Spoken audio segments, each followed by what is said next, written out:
Hey everyone, this is Elenbaas from Nightlight Astrology, and today we are going to take a look at Jupiter's square to Saturn, which is going to be happening in 2024. It's one of the most significant transits of the year ahead, and a really good one to take a look at in advance. Jupiter's going to enter Gemini in late May of 2024, and then once it does, it starts in a whole sign square to Saturn in Pisces.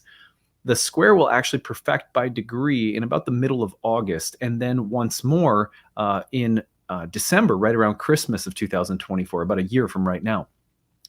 The reason that this is significant is it is their opening square in the Jupiter-Saturn cycle, which, if you remember, Jupiter and Saturn conjoined at 0 degrees of Aquarius in December of 2020. That was their conjunction. So we are in the opening square of their cycle, and that is a really significant thing to look at. It's also really interesting to consider that when those two planets get together in August and December in their square, Pluto's hanging out right around 0 Aquarius at the exact same degree that their conjunction took place at. That makes this a really interesting Jupiter-Saturn year, just like we had at the very end of 2020. Of course, there's a lot of things that might mean for each of us individually, but we want to start today by understanding the archetypal significance of Jupiter-Saturn squares within the context of the larger Jupiter-Saturn cycle. And again, we'll try to point ourselves back or sort of reorient ourselves with respect to their conjunction that happened at 0 Aquarius in December of 2020. So that's our goal for today, is to kind of look at the cycle and refresh ourselves on the Jupiter-Saturn combination in general, and then take a look at what this square might mean. Anyway, before we get into it, as always, don't forget to like and subscribe. Share your comments and reflections as you have them, especially if you have anything that you've noticed or observed about what's been happening in your life since the conjunction took place between Jupiter and Saturn in 2020. That would be really interesting to hear you guys reflect on. You can find a transcript of today's talk or any of my talks on the website, of course, nightlightastrology.com. Well, as I am making this, we have just a couple of days left in the annual Kickstarter campaign. So there are just about 3 more days left to try to reach our goal of 1,777 backers by New Year's Eve. At the time that I am recording this introduction, we have 1,139 backers that we've gathered the support from. Thank you guys so much. We really appreciate it. That means we need still 638 backers in the last 3 more days that we have left, including today. We go through New Year's Eve. I think technically the Kickstarter, you could donate all the way until 9 or 10 in the morning on New Year's Day, but we're trying to push for New Year's Eve as our finish line. You can find a link to the Kickstarter in the description of this video or pinned at the top of the comments section. When you go over there and you pledge, you can pick up a reward. You can bundle rewards together as well. You can pick multiple rewards if you want to pick a couple. Our class passes are the best deal we have. They will not be on sale again until next year. You have to wait a full year to get that sale, and that takes gets 50% off for one class. And then if you bundle them together, 2, 3, 4 classes out of the 6 different programs we offer, you save even more. I'd love to see some of you guys come and join our programs in 2024. These class passes don't expire. They're transferable if you wanted to give one to a friend or take one alongside of a friend or something like that. If you have any questions about the Kickstarter or our program, you can email us info@nightlightastrology.com. You can look at all the programs and learn more about them on the website nightlightastrology.com, where you can also find the link over to the Kickstarter. At the top of the menu, you'll see a 2024 Kickstarter link. Well, on that note, I have been sharing some things at the beginning as a way of these videos lately as a way of promoting the Kickstarter. Today, I want to tell you the 3 reasons that I think people most commonly turn to astrology. And I try to stay aware of these things in terms of the way that I create content throughout the year. Number 1 is that astrology encourages us. I love the etymology of the word encourage. It comes from Old French, encourager. I'm not sure how you pronounce that, but it means to make strong the heart. And it also comes, the word core is a reference to the word heart, and as the seat of the emotions. And it is about the innermost feelings that we have and the valor or quality of mind or heart, which enables us to meet danger and trouble without fear. The encouragement. Astrology is encouraging. For me, when I look at my experiences and I see the heavenly design, I see the beauty of the experiences in the language and patterns of astrology, I am encouraged because I know that there is a purpose and a meaning behind experiences. That doesn't mean there's only one meaning or that everything is some kind of, algebra lesson or something, or I don't know. But I feel encouraged by astrology, and I think most people do, and I think that's why they turn to astrology. And so the content on this channel focuses on trying to be a source of encouragement. Number two, astrology makes our experiences heavenly. I just alluded to this, but the thing is that did you know, by the way, the word experience, right? It means observation as the source of knowledge, actual observation, an event which has affected one, and also proof, experiment, or knowledge gained by repeated trials, like lessons learned through repeated experiences. It also means to try or to test, to have experience having tested, to try, or even the connotation of risking something. Here's the thing: is that every day we're learning and growing from our experiences. I think about Hilda, the rescue dog that we took in, and the way that she is just a puppy. She's like, every environment is new and she's taking in data and information. And the thing that we try to provide her with as, her family is we try to provide her with a sense that you're in a safe place. Astrology locates your experiences in terms of eternity and in terms of the heavens. And when you feel like these, we're living in a world so big, there's so many people, it's easy to fall into the feeling that you're insignificant, that nothing really matters that much. You can get depressed and melancholic. But astrology has a way of reminding us that our experiences are heavenly. They're beautiful. There's meaning in a grain of sand, and that's our life. Again, it's easy to feel like that, we're being nickeled and dimed to death with astronomical numbers and size and vastness, even in this world, what to speak of the universe. But astrology doesn't look at it that way. It's like, no, this granular little moment is precious and sacred. So it makes the experience of being alive, it places it into eternity and it grants it dignity. And I think that's why people look to astrology, because we need that, because it's true. It's not just something we need. It's like a story we tell ourselves to comfort ourselves, but it's not true. No, it's true, but we look for that truth. We need it. Number three, astrology gives us a powerful secret. Did you know, I love this, the etymology of the word secret is that which is hidden from human understanding, but it also means a mystery, a thing hidden, and a secret conversation or retirement in solitude. So here's the thing is that, most of us, we walk through life and we have relationships, we have friendships, we have love relationships, and so on and so forth. But at the end of the day, there's a little piece of our experience that remains somewhat alone. Like we don't get me wrong, I feel connected to other human beings, and I feel connected to the cosmos through astrology. But astrology also gives me this feeling that the innermost private, isolated sense of my existence, the most individual and alone that I feel in my existence, is not truly alone, because in that space of, let's call it the process of being in solitude as a human being, which happens in little pockets of time or long stretches of time. And there's different seasons of our life where we feel more alone than others. But when you have astrology, it's as though even in your aloneness, there's a reflective space and a kind of secret conversation that's happening between you and the cosmos. And I think people look to astrology because we all feel like no matter what we're doing or how successful we are or where our relationships are at, there's always a sense in which you're walking on a path that's utterly just you in that path. And on that path, it's nice to feel like there's something with you, speaking to you, encouraging you, and making your experiences heavenly. These are the intentions that I infuse the talks that I create with, because I think this is why people turn to astrology. I know this is why I do.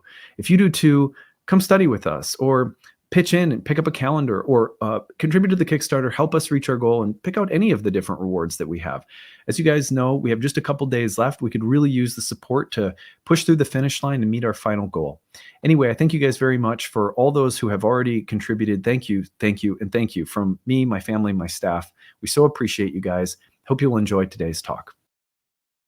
All right, so today we're going to be taking a look at Jupiter square to Saturn, which is happening twice in 2024 and will continue into 2025, making it one of the most significant transits of our year ahead.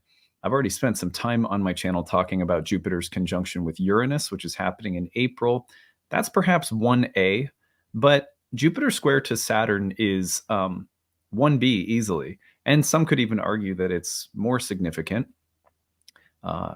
So, it's a little subjective, but I would still put this right at the top of the list either way.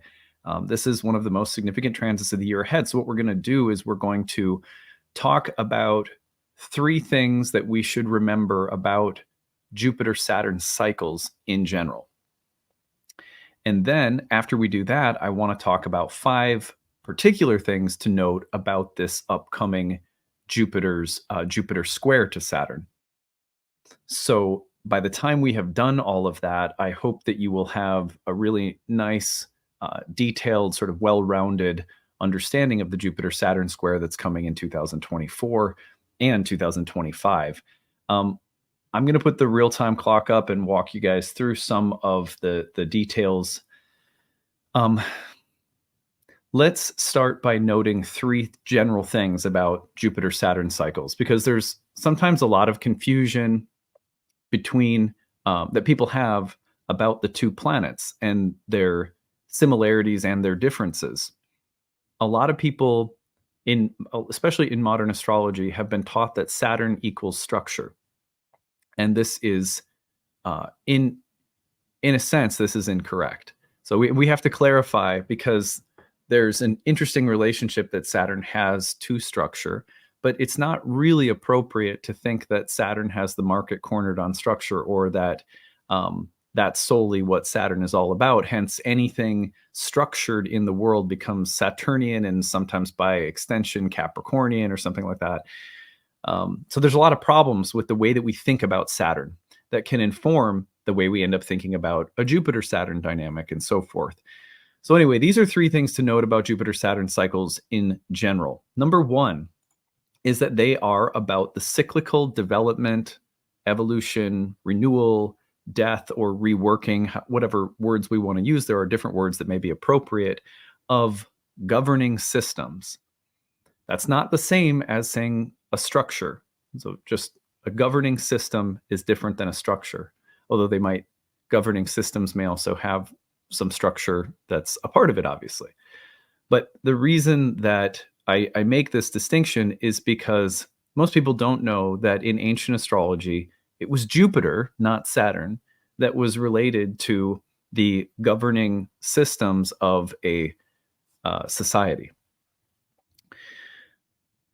So whether you're talking about, let's say, for example, religion, the religious institutions of a country, or a continent, or what have you, a state, a city, those religious institutions are an expression of a set of ideals, values, virtues, beliefs that ideally, not in practical ways, they fail us all the time. All different kinds of governing systems fail us by not living up to the ideal that the ideals that they're rooted in. Okay, so set that aside for a second and just think archetypally.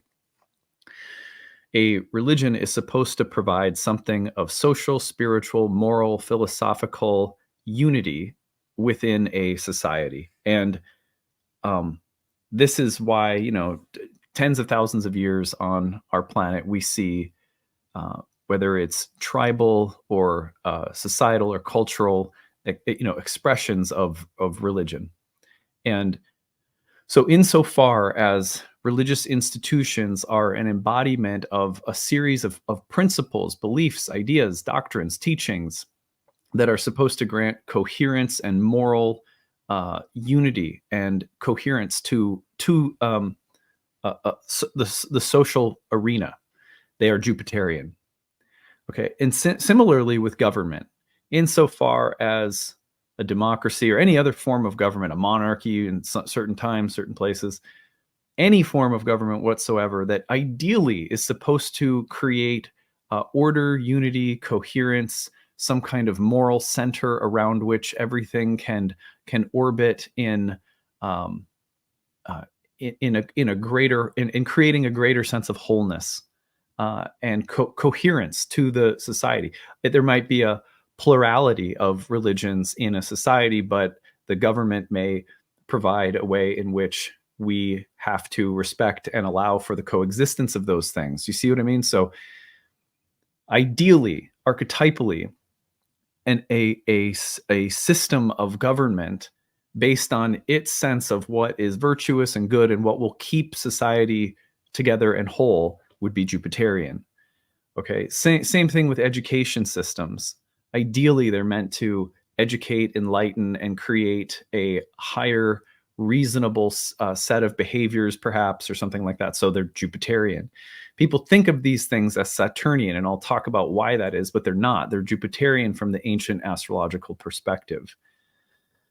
So religion, government, education, and other, there are many other examples, but like those are the big ones that we all sort of recognize as Jupiterian.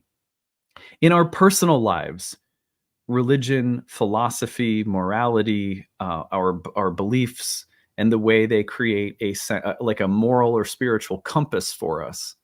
In that sense, ideally, those systems of belief and thought that we live our lives by, that we, however loosely, root our choices in, Jupiterian.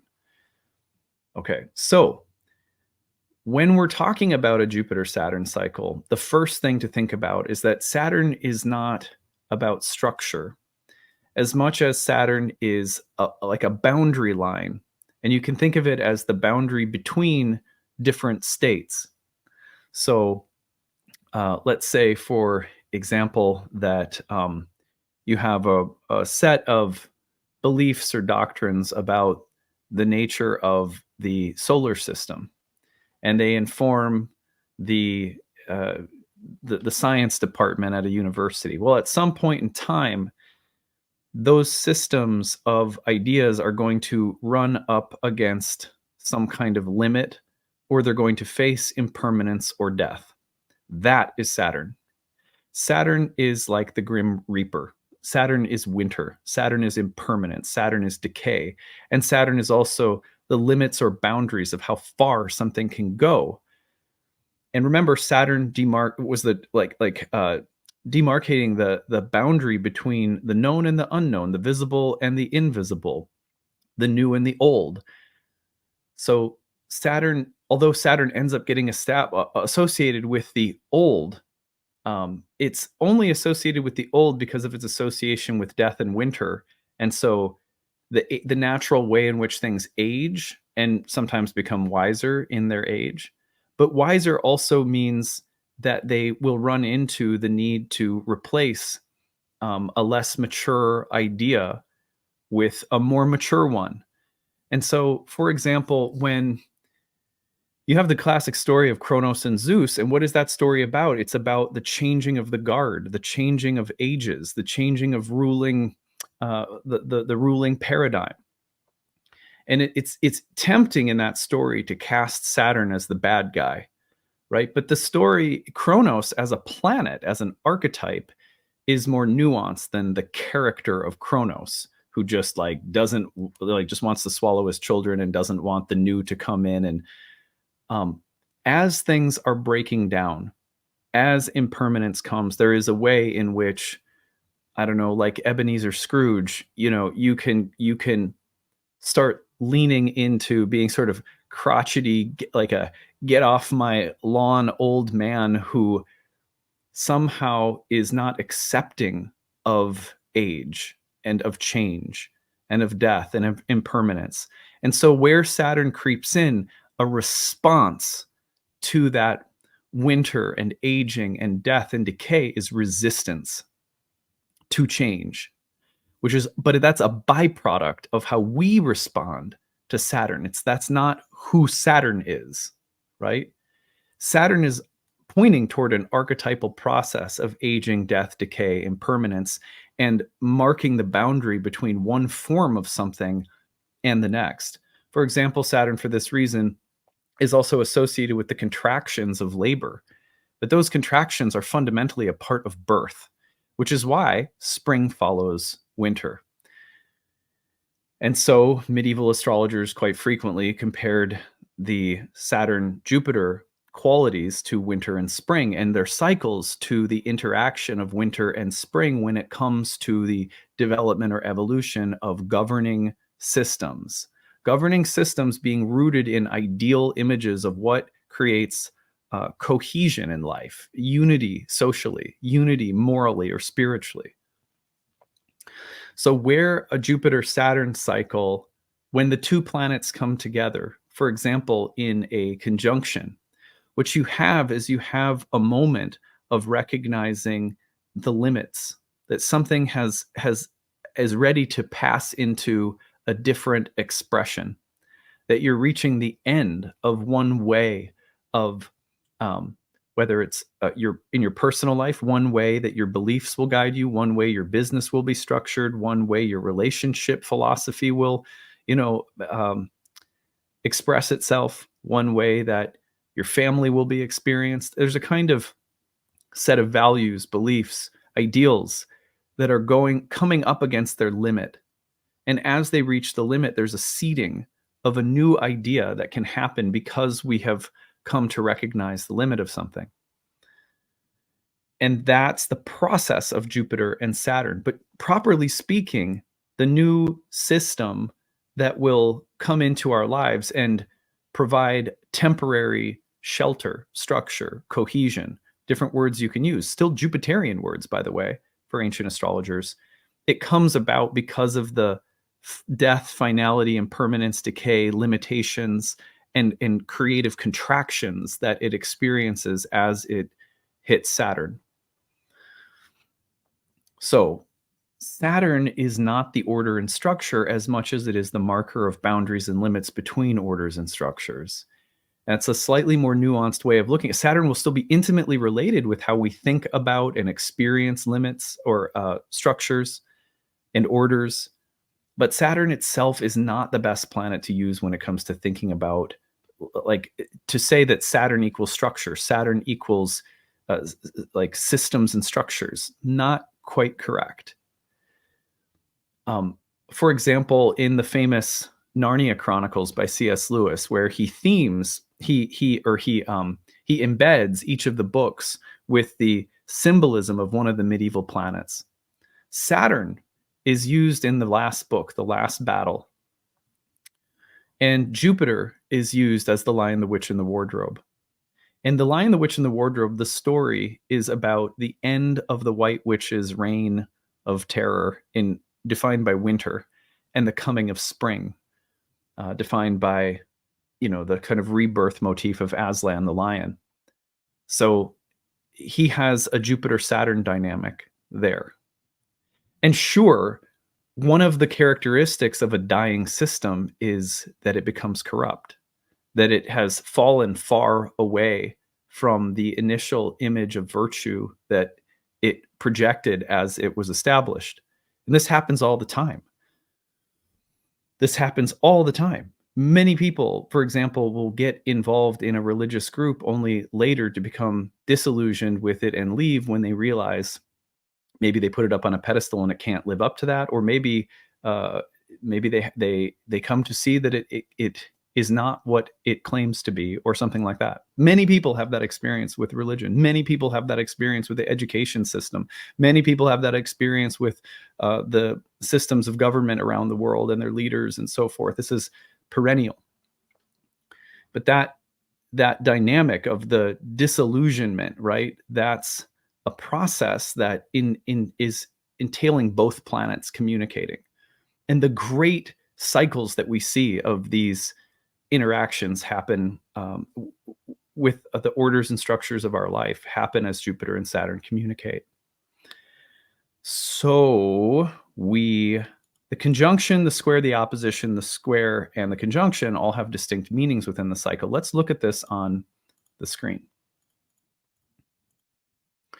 So here you will see, let's go back in time, and we're going to look at the last time that Jupiter and Saturn came together. And this was right here. You can see they're seeding around May of 2000.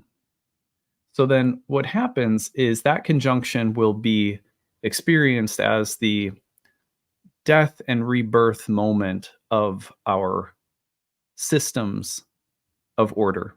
And that can happen on so many different levels. And looking at the whole sign house of Taurus, for example, at this time would give you some sense of which systems in what area of life are most intimately being affected. So we go forward here and we see that as the two planets separate, they're going to separate as Jupiter speeds up and goes faster than Saturn. Then eventually what happens is they get into a first quarter square. And I'm going to take this forward a little bit more. And that first quarter square, you can see it taking place right about here.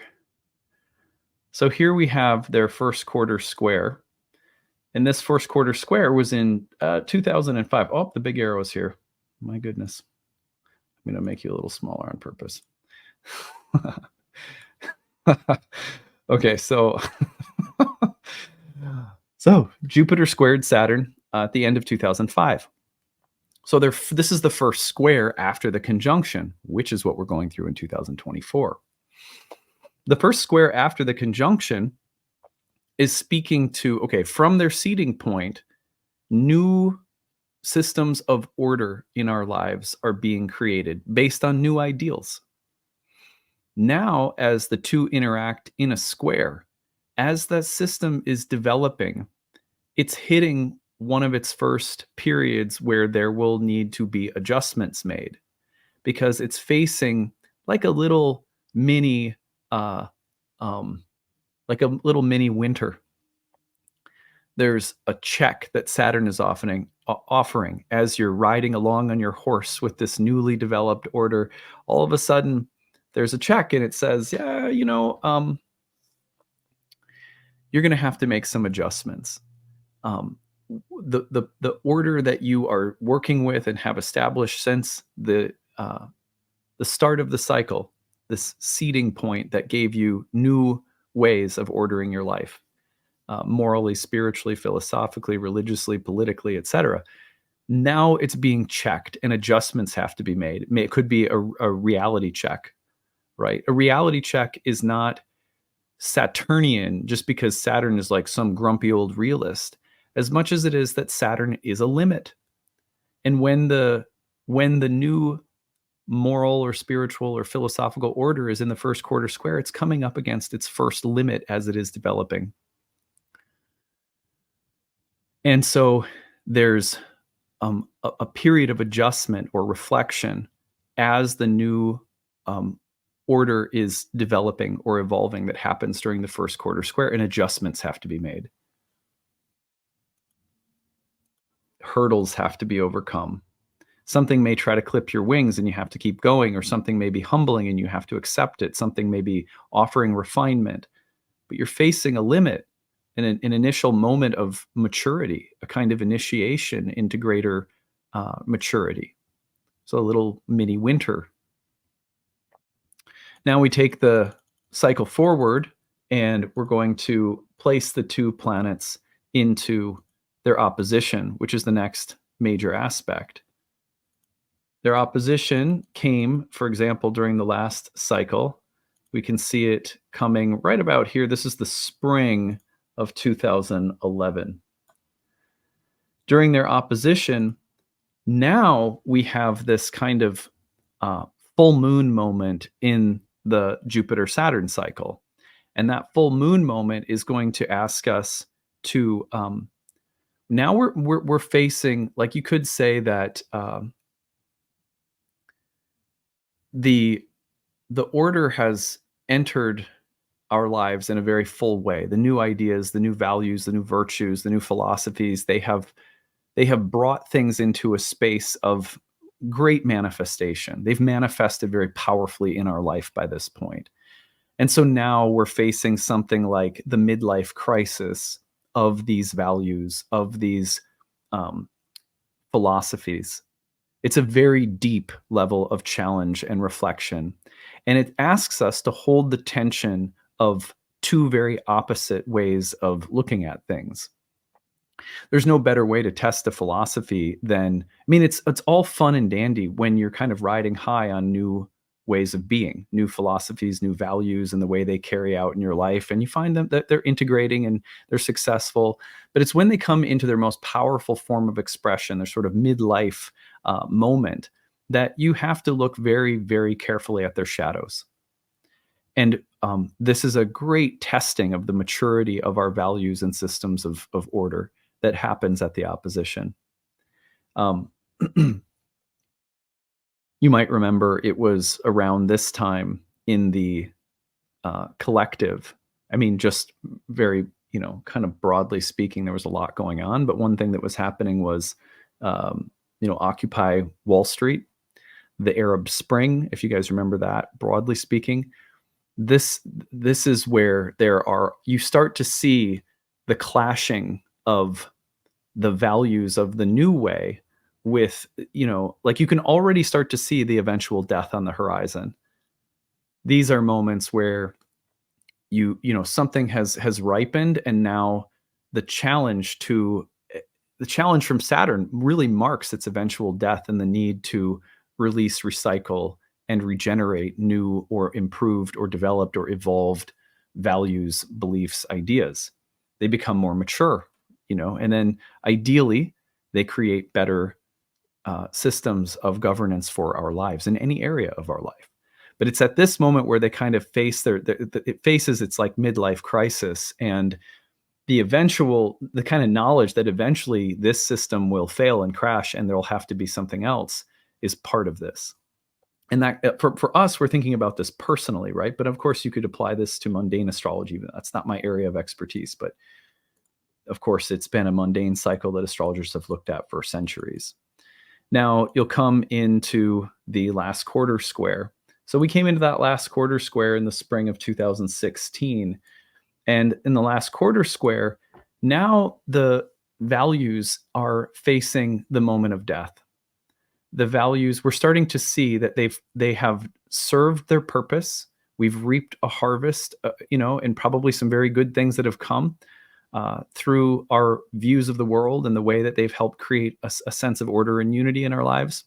This last quarter moon, it's harvesting, and it's the glimpse of the winter and the death that's coming much more fully now. We're in a place where the values and philosophies are really facing that really deep kind of testing, and this moment will be leading to the death and the rebirth of another set of values. So it's a little abstract, these cycles, because we're really talking about the kinds of ideals and virtues and way of, it's like the way we're orienting our lives morally, ideologically, philosophically, going through these moments of tremendous change. So we take this forward, and this leads us up to where we are at in the current cycle. So if we look back, you guys probably remember this. There was in December of 2020, right on the solstice, we had the two planets coming together in a conjunction. December 21st, 2020, the two planets came together. This was a powerful event. And now we are in the first quarter square in 2024, coming off from their conjunction. So around this time in 2020, we began looking at, there was a change, there was a shift in terms of think values, philosophies, ideals, ideologies that are governing and you can see this in the collective, but personally, that are governing your life, your relationships, your job, your approach to work, business, money, health, whatever. You start to see a dramatic shift in values and priorities around this time because, again, Jupiter and Saturn coming together suggest we've reached the limit. And from this recognition of the limit comes the initiation of new ways of doing things. Now, that seeding point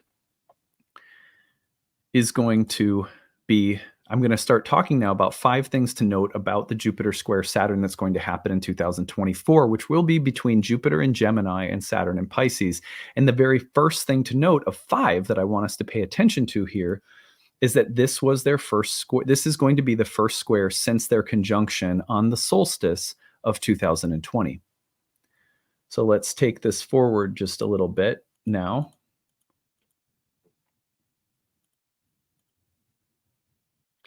And one of the things that I'm going to do is I'm going to take this forward to August. It is on August 19th of 2024 that we see their first square right here. So this is their first square since they came together in 2020. And this is where you might think about doing some tracking. And I wouldn't even recommend at first that you track in terms of house locations and natal aspects. Start off with a broader question. At the top of your journal, write, in what way have my philosophical, religious, moral, political, social, personal, relational philosophies gone through a significant transformation? How have they changed? And once you've answered that and you can identify, yeah, these are the ways my paradigms have been changing. Now, what I want you to put down in the next line to be filled in as the year continues is this question: how are these new ways, these new philosophies, these new virtues or ideals, this new paradigm that I've been working in, how is it being challenged, forced to adapt? How is it being tested, strengthened, matured? Because we're in a phase now in 2024 where those guiding Jupiterian philosophical values, virtues that grant some sense of order to our lives are going to be tested. They're going to be tested by, it's like a coming of age initiation for them. Can we meet that with maturity? One of the questions of an opening Jupiter-Saturn square is like, it's a very youthful square. Jupiter's in a very youthful sign in Gemini. Can we accept the limits, the kind of let's call it the reality check that Saturn is providing? Can we accept it and say, okay, I'm being asked to reflect. I'm being asked to think and adapt and adjust and mature in my views, in these paradigms that guide my life. Can I accept that? On the other hand, as you are in the process of growing and evolving by means of these ideas and paradigms, and someone or something comes along and tries to knock you off, take your joy away, or clip your wings or something like that, can you persevere and keep going? If your beliefs are tested, can you stick with them? Can you stay strong in them? Can you persevere? Those are two different sides of the same Saturnian coin. Either way, it's what happens when something is brushing up against the limit. What happens when the idea is going through a kind of period of creative contraction? That you're going to notice in August in a very powerful way. And then it recurs in December. If we take this forward a little bit, you're going to see that in the month of December, the two planets come back and we have their square yet again. And this will be, so it's like right around here, December 24th. I guess it's right about Christmas that we see them again in 2024. So August and December are the two periods in which you may experience that testing.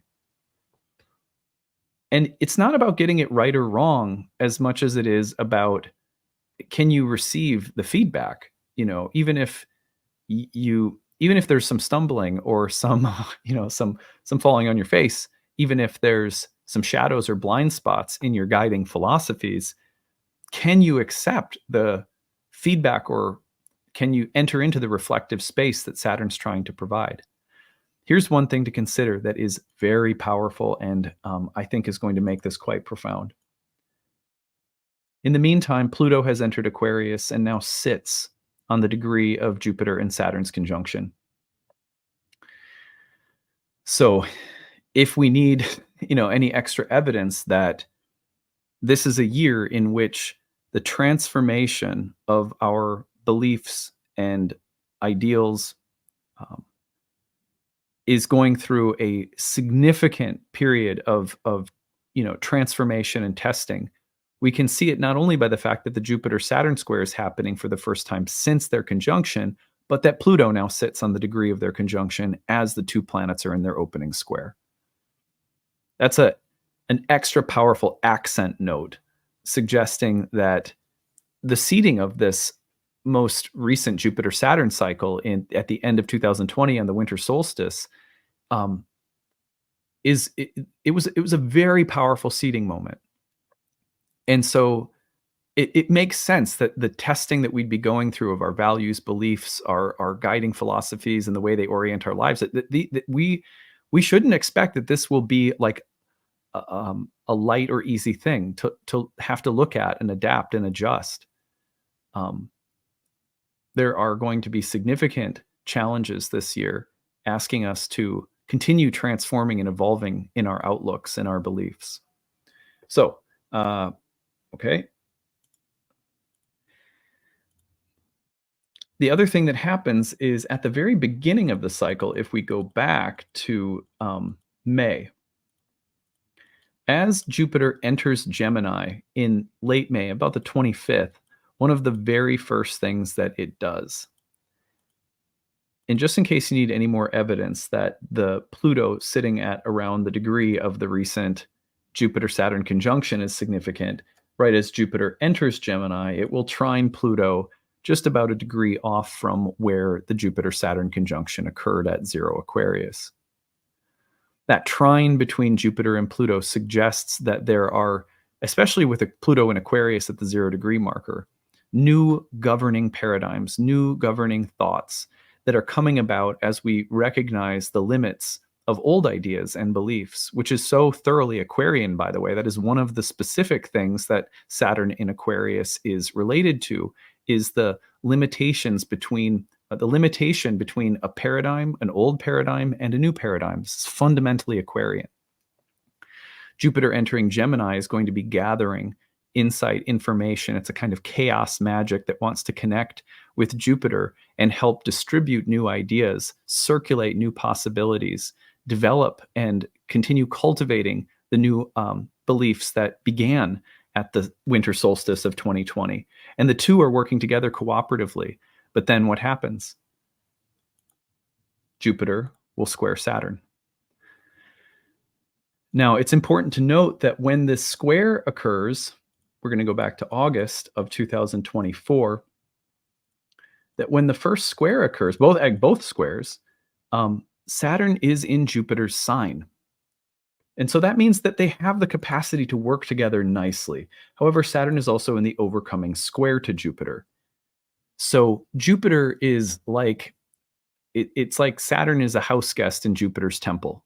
And so but Jupiter then has to provide for and sort of take care of Saturn. And Saturn's in an overwhelming square, which means Saturn's being very demanding.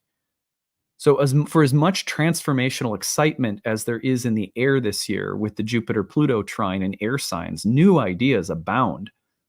But Jupiter squaring Saturn it has to provide something for Saturn.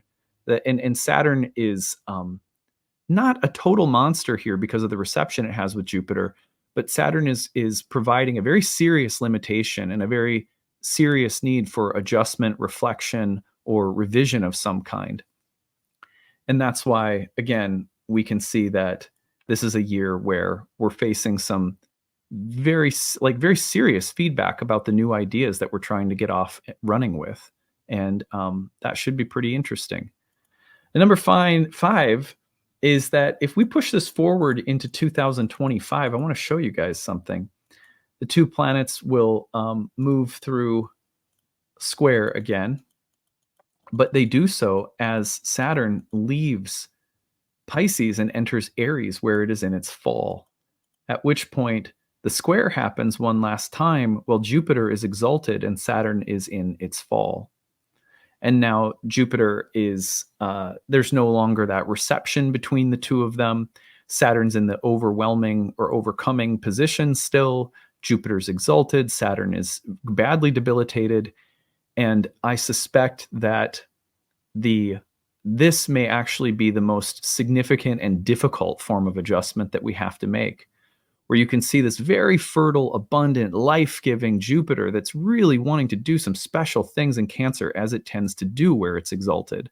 But then you have this very debilitated Saturn in Aries that may be, at this point, in some ways trying to pull Jupiter down.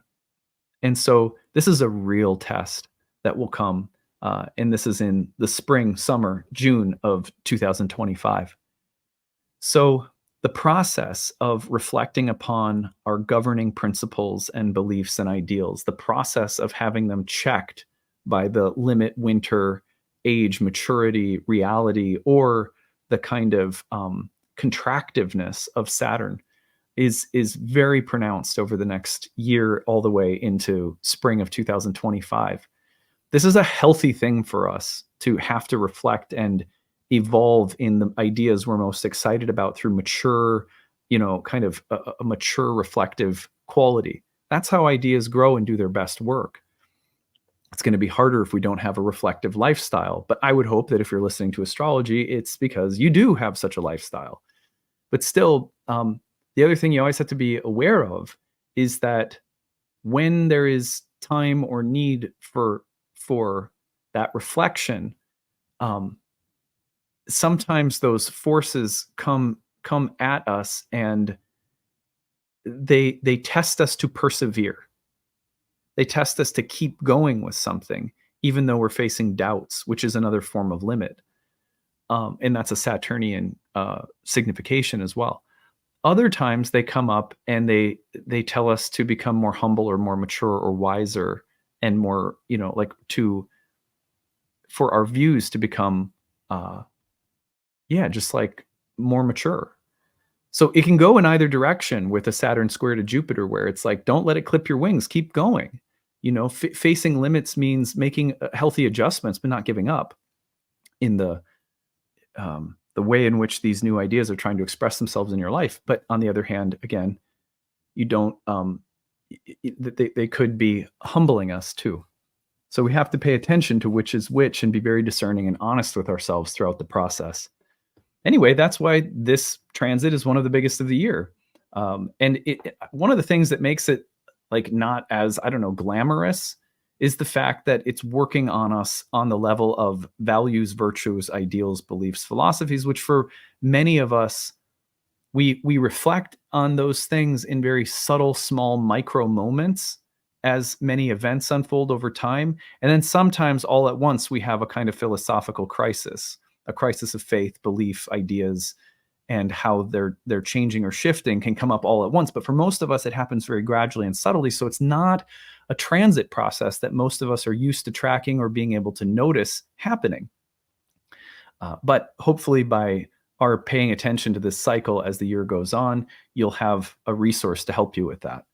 So anyway, that's it for today. I hope that this wasn't too hard to follow and that it gives you some really good things to think about. Don't forget, we have just a few days left. We are trying to reach our goal of 1,777 backers by New Year's Eve. We still need a really strong push here at the end. You can find the link to the Kickstarter pinned to the top of the comment section or in the description of this video. When you pledge, choose a reward. We've got lots of cool things we offer as a thank you gift for supporting me, my staff, and the channel. We promise to keep doing all of our best work for you guys in the year ahead, and we would really appreciate it if you try to help us meet our goal. All right, that's it for today. Have a good one, everyone. Bye.